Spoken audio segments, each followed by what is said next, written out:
అందరికీ నమస్కారం. ఈరోజు మనం శ్రీ మల్లికార్జున స్వామి దేవాలయం గురించి తెలుసుకుందాం. శ్రీ మల్లికార్జున స్వామి దేవాలయం పొలతల, కడప జిల్లా. ఇది మామూలు దేవాలయం కాదు. ఋషులు తపస్సుతో పరిపుష్టమైన శైవ క్షేత్రం. స్వయంభూ శివలింగం మరియు అక్క దేవతలు, బండన్న పరంపరలో ముడిపడిన ఒక మాయాత్మక స్థలం. ఇక్కడ ఇతిహాస, పురాణ, ప్రజల విశ్వాసం, తపోభూమి, అక్క దేవతల సమూహంతో అన్నీ కలగలిసిన ఒక శక్తి కేంద్రం. రాయలసీమ అడవుల్లో, కొండల మధ్యలో, ప్రకృతి నడుమ శివుడు తనంతట తానే స్వయంభూగా అవతరించిన పుణ్యక్షేత్రం. శతాబ్దాల చరిత్ర కలిగిన ఒక స్వయంభూ శివలింగం ఇది. ఈ క్షేత్రం రామాయణం, మహాభారతం కాలం నాటి పురాణ గాథలతో ముడిపడి ఉన్నది. రామాయణ కాలంలో రాముడు, లక్ష్మణుడు సీతాదేవిని వెతుకుతూ ఈ ప్రాంతానికి వచ్చినప్పుడు ఇక్కడ కోనేరు నదిలో స్నానం చేసి కొండపైనున్న స్వయంభూ శ్రీ మల్లికార్జున స్వామిని దర్శించుకున్నారని చెబుతారు. మహాభారత కాలంలో పాండవులు వనవాసంలో ఉన్నప్పుడు అర్జునుడు ఇక్కడ శ్రీ మల్లికార్జున స్వామికి పూజలు చేశారని స్థల పురాణం చెబుతుంది. శ్రీ మల్లికార్జున స్వామి శ్రీశైలం నుండి పులతలకు స్వయంగా వచ్చారని, స్వామివారి పాదాలు కొండ మీద ఉన్నవని, ఇక్కడ నుండి స్వామివారికి నిత్య పూజ కొనకు రాకపోకలు సాగించేవారని పురాణాలు చెబుతున్నాయి. ఇక్కడ 101 కోనేరులు కలవు. స్వామివారి ఊరేగింపు మహాశివరాత్రి పర్వదినమున జరుగును. లక్షల మంది భక్తులు మహాశివరాత్రి పర్వదినములో ఇక్కడికి విచ్చేస్తారు. వాళ్ళకి అధికారులు, ధర్మకర్తలు సేవలు చేస్తారు. పొలతల కొండలో శ్రీ మల్లికార్జున స్వామి, పుట్ట ఆంజనేయ స్వామి, బండన్న స్వామి, అలానే 7 అక్కమ్మ దేవతలు: పెద్ద వీరమల్లమ్మ, అగ్నికన్యక, దేవకన్యక, సూర్యకన్యక, నాగమున్నమ్మ, శివనాగమున్నమ్మ, చిన్న వీరమల్లమ్మ కలరు.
యోగ్యత కథ. ఒక ఆవు పొలతలలోని శివలింగానికి పాలు ఇచ్చేది. అది చూసిన కాపరి శివుడిని కొట్టడంతో శివుడు ప్రత్యక్షమై ఆలయాన్ని నిర్మించమని చెప్పాడనే కథనం. కళ్యాణ ఆచారం అమ్మవారి భక్తులు, అక్కదేవతలు, అమ్మవార్లు, పూజారులు, భక్తులు కలిసి ఈ కళ్యాణమునందు గొప్ప అనుభూతిని భక్తులకు పసందైన ఆలోచనను చేస్తారు. ఏమిటి అనగా, కళ్యాణం అనంతరం స్వామివారు పైకి దూకుడుగా అమ్మవారి భక్తులు, మా అమ్మ ఉండగా నీకు ఇంకొక అమ్మ అవసరమా అంటూ స్వామి మీదకు దూకుడుగా వెళతారు. ఆ సన్నివేశంలో అక్కదేవతలు, పూజారులు మా అన్న మీదకి కళ్యాణ సందర్భంలో మీరు రావడం మా అన్న దూషించడం అంటూ మంచిది కాదని వారు కూడా కొన్ని సన్నివేశాలు ఖడ్గాలతో చేస్తారు. ఈ పరిధిని అంతా గమనించిన స్వామివారి భక్తులు అమ్మతో పాటు ఇంకొక అమ్మ అనగా గంగమ్మ తల్లిని ఎందుకు పెళ్లి చేసుకోవాల్సి వచ్చిందో స్వామివారి భక్తులు వివరించి అందరినీ ఆనందపరిచి అనంతరం సాయంకాలం రథంపై ఊరేగింపుగా స్వామి సన్నిధానము నుండి అక్కదేవతల గుడి చుట్టూ తిప్పుకుంటూ తిరిగి స్వామివారి సన్నిధానమునకు అంగరంగ వైభవంగా భక్తుల ఆనందాలతో మోరు మోగుతుంది. శ్రీ పొలతల క్షేత్ర స్వామివారి సన్నిధానం నుండి ఆవును తీసుకువెళ్లి కొత్త గుడి నిర్మించే ఏ గుడికి అయినా ధ్వజస్తంభం చుట్టూ పొలతల క్షేత్రం నుండి తెచ్చిన ఆవుతో ప్రదక్షిణ చేయించినట్లయితే మహాపుణ్యము, మహాబలం ఉంటుందని పెద్దల నమ్మకం.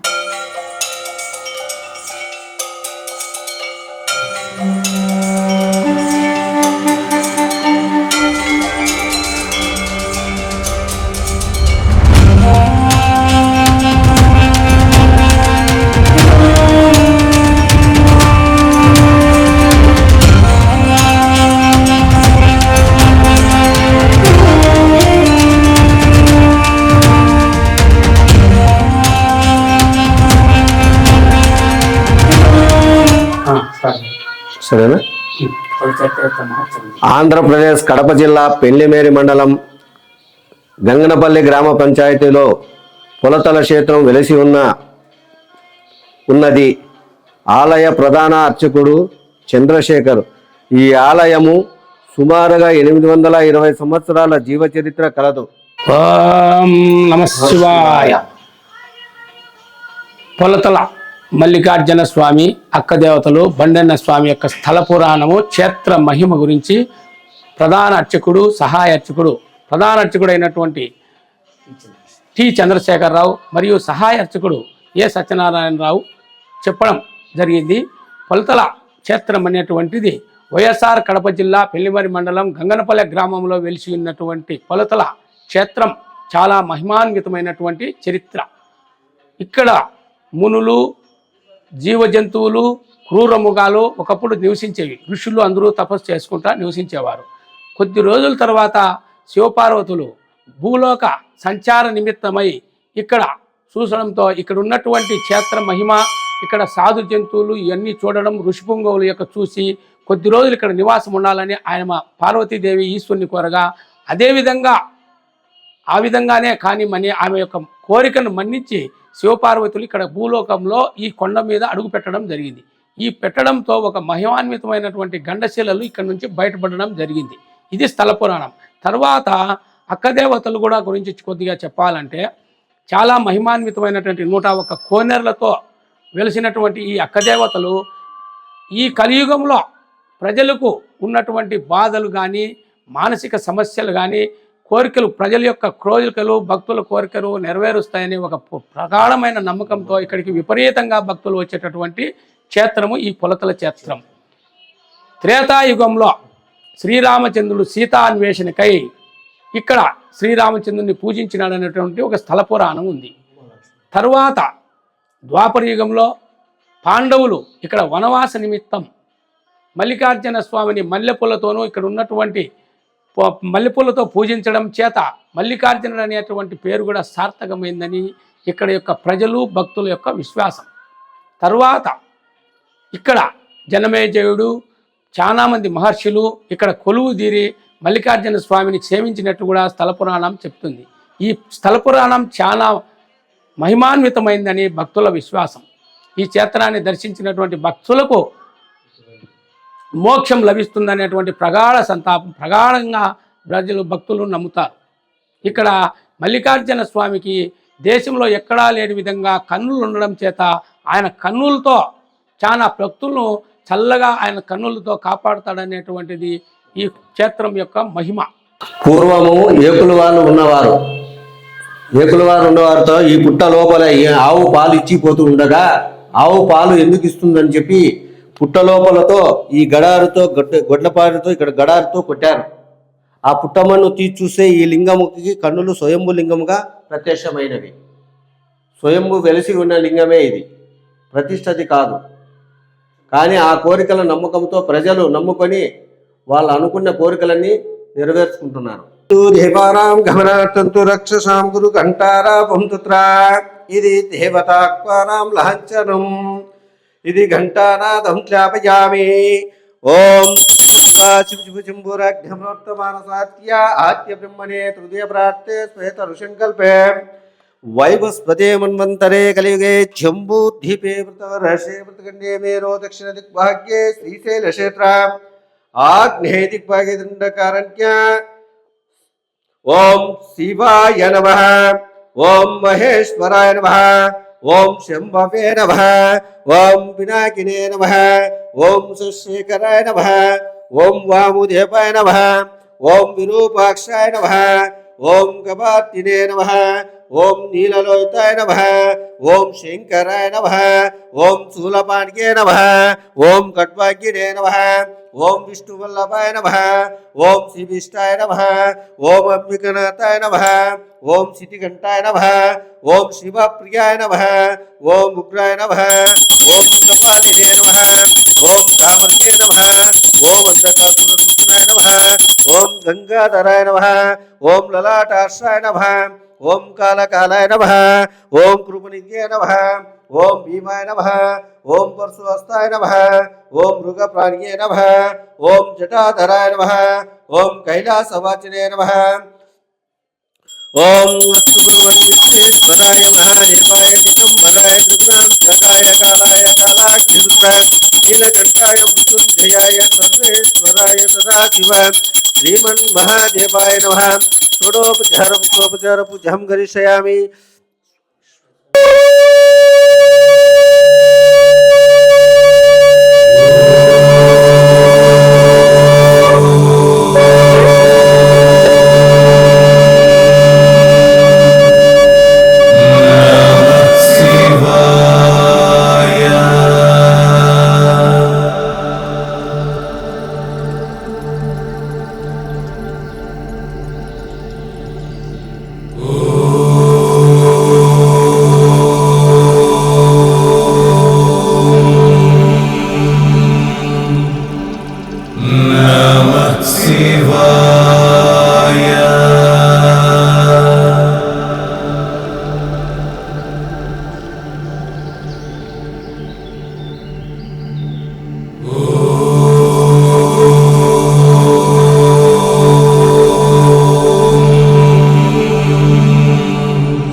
పొలతలకొండ విశిష్ట గురించి పురాణ గాథలో కదిరి నరసింహస్వామి కథలలో ఎక్కువగా ప్రస్తావన వస్తుంది.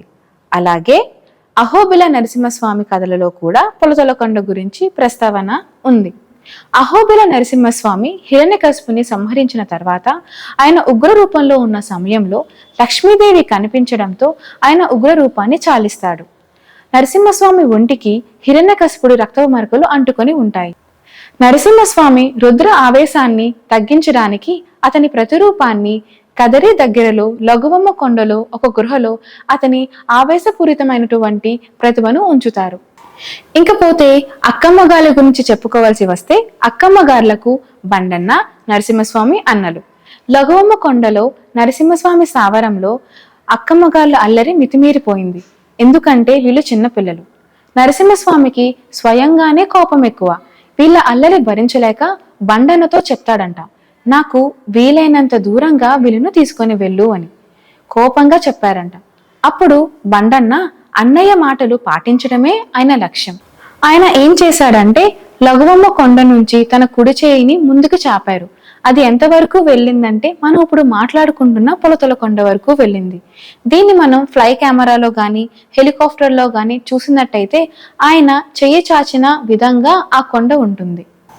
ఈ పొలతలకొండలో అక్కమ్మగారిని విడిచిపెట్టి బండన్న ఇలా చెప్తాడంట, ఇంకా ఇక్కడ నుంచే మీ స్థిర నివాసం చేసుకోండి అని. అప్పుడు బండన్న కూడా వాళ్ళతో పాటే కాపలాగా బాగోగులు చూసుకుంటూ అండదండాలు అందజేస్తూ అక్కడే స్థిరపడిపోయారు. అప్పటి నుంచి పొలతలకొండకు విచ్చేసిన భక్తులందరి కోరికలు తీరుస్తూ అక్కమ్మగార్లు అక్కడే స్థిరపడిపోయారు.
దేవతలు 7 మంది.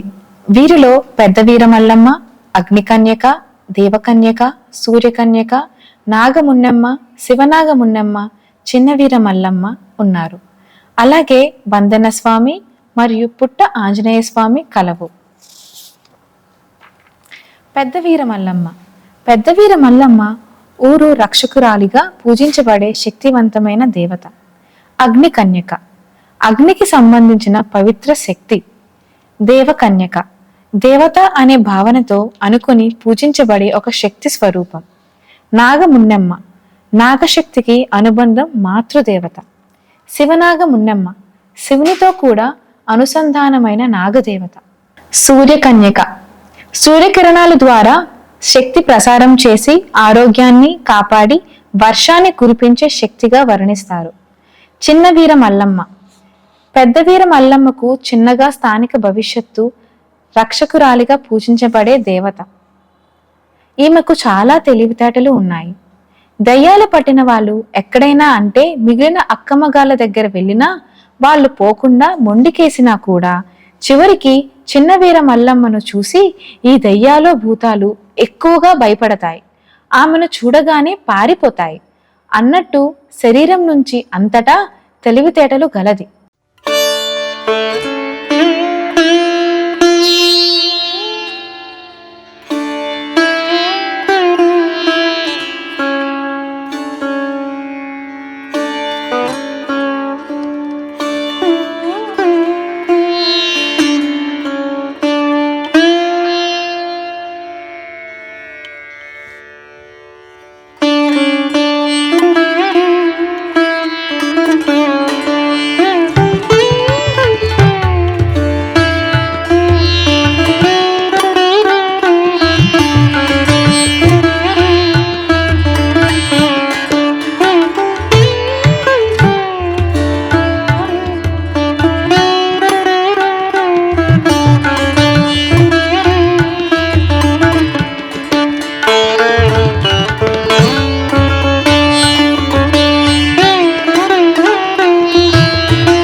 శశివర్ణం చతుర్భుజం ప్రసన్నవదనం ధ్యాయే సర్వవిఘ్నోపశాంతయే అగజానన పద్మాకం గజానన మహర్నిశం ఏకదంతం పద్కారం భాస్మహే.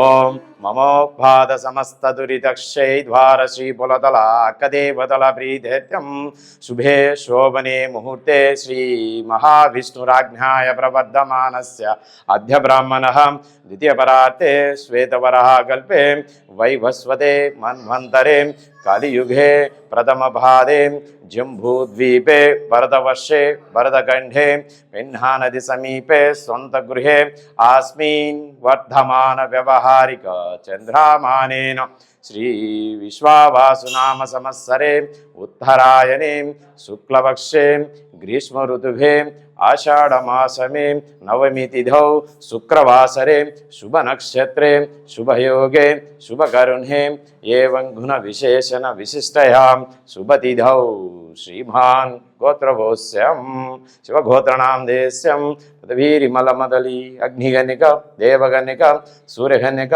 నాగమునిమ్మ శివనాగమునిమ్మ చినభీరిమలమదలి.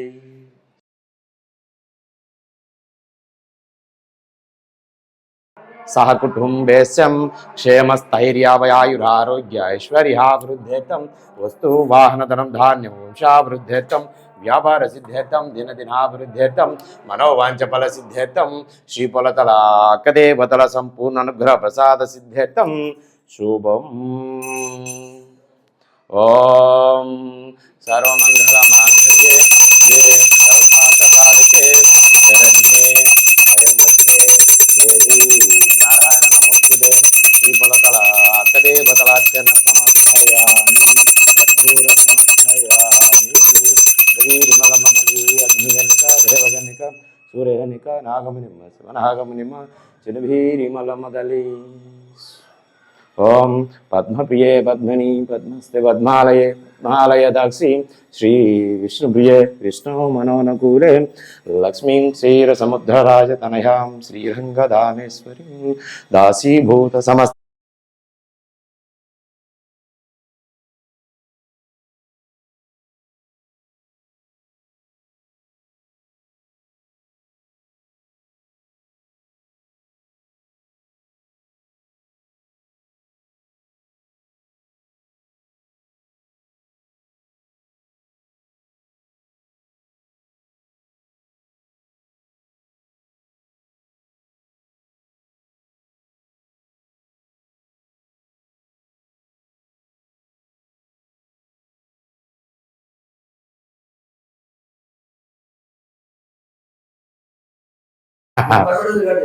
ఓకే చెప్పండి రాజు.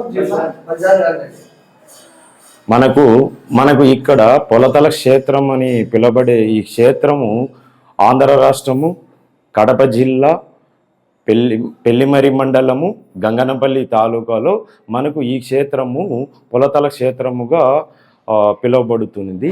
ఈ క్షేత్రము మనకి 7 మంది సప్తమాతృకలు ఇక్కడ మనకి నమ్మిన వారికి క్షేత్రంలో అమ్మవారు కోరికలు తీర్చేదానికి వెలిశారనేది మనకి ఇక్కడ స్థల పురాణము. సప్తమాతృకులుగా పిలువబడుతున్న ఈ అమ్మవారు 7 మంది పేర్లు కూడా మనకి ఏంటంటే పెద్దవీరి మల్లమ్మ, అగ్నిగన్యక, దేవగన్యక, సూర్యగన్యక, నాగమునెమ్మ, శివనాగమునెమ్మ, చిన్నివీరి మల్లమ్మగాను ఈ క్షేత్రంలో అమ్మవారు వెలిశారనేది స్థల పురాణం. మనకు ఈ క్షేత్రంలో అమ్మవారు 7 మంది కూడా మనకు ఇక్కడ వెలిశారు అని మనకు చెబుతూ ఉంటారు. ఈ పర్వతాలను శేషాచలం పర్వతాలుగా ఇక్కడ మనకు పిలువబడుతున్నది. మనకు తిరుమల దేవస్థానం నుంచి మనకు ఇక్కడ గండి ఆంజనేయ స్వామి మనకు ఇక్కడ వరకు కూడా మనకు ఈ పర్వతాలను శేషాచల పర్వతాలుగా పిలువబడుతున్నది. అలాగే మనకు ఈ అమ్మవారు ఇక్కడ 101 కోనేరులుగా ఉన్నాయనేటి స్థల పురాణము. మరియు ఈ కోనేళ్లలో లక్షలాది మంది భక్తులు వచ్చి మనకు ఎవరైనా కానీ కోనేళ్లలో స్నానం ఆచరించి వచ్చి ఇక్కడ మనకు అమ్మవారిని వేడుకున్నారంటే ప్రతి ఒక్క కోరిక కూడా నెరవేరుతుందనేది స్థల పురాణము. ముఖ్యంగా ఏంటంటే మనకు సంతానం లేని వారు మనకి స్నానం ఆచరించి వరపడి మనకు ఇక్కడ మనకు ఈ క్షేత్రంలో మనకి ముడుపు కట్టేసి మనకు ఇక్కడ ఒడిబియ్యం అనేటివి కట్టించుకొని వెళుతుంటారు. అలాగా సంతానం కలిగిన వాళ్ళు చాలామంది ఉన్నారు. అలాగే రెండోది ఏమిటంటే మనకు అమ్మవారికి ఇంకోటి గ్రహ సంబంధాలుగా మనకి గాలిశేష్టలు అనేటివి అలాగా అమ్మవారు కూడా ఇక్కడ తొలగించబడుతూ ఉంటాయి. ఈ రెండిటికి అమ్మవారు చాలా ప్రసిద్ధి. ముఖ్యంగా బండన్న దగ్గర బలులు జరగవు, కానీ అక్కడున్న బండన్న చెల్లెలకు కాపలా కోసం ఉన్నాడు. ఇక్కడ బండన్న బలులు ఇస్తారు, కానీ ఆ బండన్న అక్కమ్మగార్లకు కొంచెం దూరంగా ఉంటారు. ఈ అక్కమ్మగార్లకి మాంసము వంటి వాటికి దూరంగా ఉంటారు. వీళ్ళంతా చాలా పవిత్రంగా ఉంటారు. పొలతల కొండకు వెళ్లే మహిళలకు ఋతుస్రవం లేని సమయంలోనే ఆ కొండకు వెళ్ళాలి. అలాంటి ఋతుస్రవం ఉన్నప్పుడు కూడా ఆడవాళ్ళు ఆ కొండకు వెళ్ళకూడదు. వెళ్ళడం వల్ల వాళ్ళకి అనర్థం జరుగుతుంది, కానీ శుభం జరగదు. బండన్న, నరసింహస్వామి, అక్కమ్మగార్లకు వీళ్ళందరూ కూడా ఒక సంతానమే. అంటే తల్లిదండ్రులకు పుట్టిన వాళ్ళు కాదు, దైవ స్వరూపులు. ప్రతి సంవత్సరము నరసింహ జయంతి అంటే కదిరి బ్రహ్మోత్సవాలు జరిగేటప్పుడు వాళ్ళు బండన్నతో పాటు కలిసి నరసింహస్వామికి వచ్చి తన అన్నగారైనటువంటి నరసింహగారిని పూజ చేసుకొని అక్కడే 2 రోజులు ఉండి పూజా కార్యక్రమాలు ముగించుకొని తిరిగి మళ్ళీ పొలతల కొండకు వెళ్తారు అని చిన్నమ్మ కథలో చెప్పబడింది. ముఖ్యముగా చిన్నమ్మ కథ అనేది జరిగిన కథ. అక్కడికి వెళ్ళిన భక్తులందరికీ కూడా వాళ్ళ కోరికలు తీరుస్తూ నేటికీ కూడా వాళ్ళు పూజలు అందుకుంటున్నారు. కదరి పొలతల కొండ చుట్టుపక్కల ప్రాంతాల్లో ఉన్నటువంటి పూజారులు చాలా మందికి ఈ దుష్ట పీడల దెయ్యాల నుంచి, వారి శరీరం నుంచి దెయ్యాలను బయటికి తోలే క్రమంలో, అంటే విడిపించే క్రమంలో వాళ్లకు ఈ అక్కమ్మగార్లు పూజ చేసి 15 రోజులు 20 రోజులు పూజ చేసిన అనంతరం ఈ దెయ్యాలు ఆ శరీరం నుంచి వేరైన తరువాత ఈ దెయ్యాలు పట్టిన మహిళలు లేదంటే పురుషులు ఎవరైతే ఉన్నారో వాళ్ళకి ఈ అక్కమ్మగార్లు ప్రతిమను వాళ్ళ శరీరంలోకి ప్రవేశపెడతారు. పూజ ద్వారా ఆ రోజు నుంచి దెయ్యాలు విడిపించినటువంటి మహిళలు కానీ పురుషులు కానీ వాళ్ళ చిరకాలమును ప్రతి సోమవారము శివుడికి అక్కమ్మగార్లకు పూజ చేసుకుంటూ వాళ్ళు ఆ రోజు మాంసం ముట్టుకోకుండా, అందులో కూడా కొన్ని నిబంధనలు ఉన్నాయి. మెచ్యూరిటీ ఫంక్షన్లో, పురిటి ఫంక్షన్లో, పెద్ద కర్మల వంటి మైల కార్యక్రమాలకు వెళ్ళరు. అక్కడ భోజనం చెయ్యరు. ఆ రోజు అక్కమ్మగార్ల పూజలు చెయ్యరు, ఉపవాసం ఉంటారు. ప్రతి సంవత్సరం కూడా వీళ్ళందరూ వేల లక్షల సంఖ్యల్లో పొలతల కొండకు వెళ్ళి అక్కడ 3 రోజులు కానీ 4 రోజులు కానీ ఉండి వాళ్ళ పూజలు ముగించుకున్న తర్వాతనే వారి ఇళ్లకు చేరుకుంటారు. అంతటి మహిమాత్మకమైన పవిత్రమైన భక్తిభావంతో గల ప్రదేశం ఈ పొలతల కొండ. ఈ పొలతల కొండను దర్శించిన వారికి ఎవరికైనా కూడా కష్టాలు సమస్యలు తొలగిపోతాయి, వారికి అనేక శుభములు జరుగుతాయి అని అక్కడ పెద్దలు చెబుతూ ఉంటారు. అక్కమ్మ పూజలు చాలా నిష్ఠతో చేయాలి. ఏ దేవుడికైనా కూడా నిష్ఠ తప్పనిసరి. ఆ భగవంతుడు మనల్ని పెద్దగా శిక్షించకపోవచ్చు, కానీ ఈ అక్కమ్మ వాళ్ళు పూజ చేసేటప్పుడు ఎవరైనా కూడా చాలా నియమనిష్టలతో పూజ చేయాలి. లేదంటే వాళ్ళకు కోపం ఎక్కువ. అది కాకుండా వాళ్ళు చాలా అల్లరి పిల్లలు. ఈ విధంగా వారు అల్లరి చేయడంతో పాటు కోపం కూడా చాలా ఎక్కువగా ఉంటుంది. వాళ్ళు పూజలు చేసేటప్పుడు నిష్ఠతో నియమనిష్టలతో ఏమాత్రం పొరపాట్లు జరిగినా కూడా వాళ్ళు మన మీద కోపగించుకుంటారు. అది అంత మంచిది కాదు. కనుక వాళ్ళ పూజలు చేసేటప్పుడు ఎంత శ్రద్ధ భక్తులతో నియమనిష్టలతో చేస్తే మనకు వాళ్ళు అంత తోడుగా ఉండి, మనకు నీడగా ఉండి, మన ఇంట్లోనే నివాసం ఏర్పరచుకొని మనకు అండదండాలుగా వాళ్ళు ఆనందిస్తారు. శ్రీ కాశీనయన సన్నిధానమునందు ప్రతి నిత్యం అన్నదానం కలదు. అలాగే ప్రతి సోమవారం ప్రతి శుక్రవారం దేవస్థానం ఎండోమెంట్ వారు ఆధ్వర్యంలో అన్నదాన కార్యక్రమాలు ఉన్నాయి. అలాగే వివిధ కమ్యూనిటీస్ సంబంధించిన అన్నదాన సత్రాలు కలవు. అక్కదేవతల మూలాలు వేదాలలో కాకపోయినా వీరు వేదకాలానికి ముందు నుంచే ప్రజల నమ్మకాల్లో ఉన్నారు. ఈశాన్య భారతంలో ఉన్న శక్తి పీఠాల వలనే ఇక్కడ గ్రామ స్థాయిలో శక్తి పీఠాల్లా భక్తులు పూజిస్తారు. వీరిని ప్రాకృత దేవతలు అంటారు. అంటే ప్రజల జీవన శైలికి, భయాలకు, ఆరోగ్యానికి, ప్రకృతితో పోరాడటానికి సంబంధించిన శక్తులుగా ఈ దేవతలు పంటలు భద్రతకు, రోగ నివారణకు, జాతిని కాపాడేందుకు అవతరించిన దేవతలు అని నమ్మకం.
మూలాలు వేదాలలో కాకపోయినా వేదకాలము ముందు నుంచి ప్రజల నమ్మకాల్లో ఉన్నారు. ఈశాన్య భారతంలో శక్తిపీఠాల వలనే ఇక్కడ గ్రామ స్థాయిలో శక్తిపీఠాలలా భక్తుల చేత పూజించబడుతున్నారు. వీరిని ప్రాకృత దేవతలు అని అంటారు. మరిన్ని ప్రముఖ ఆలయ చరిత్ర విశేషములతో మరలా మీ ముందుంటాం. సర్వే జన సుఖినో భవంతు. నమస్కారం.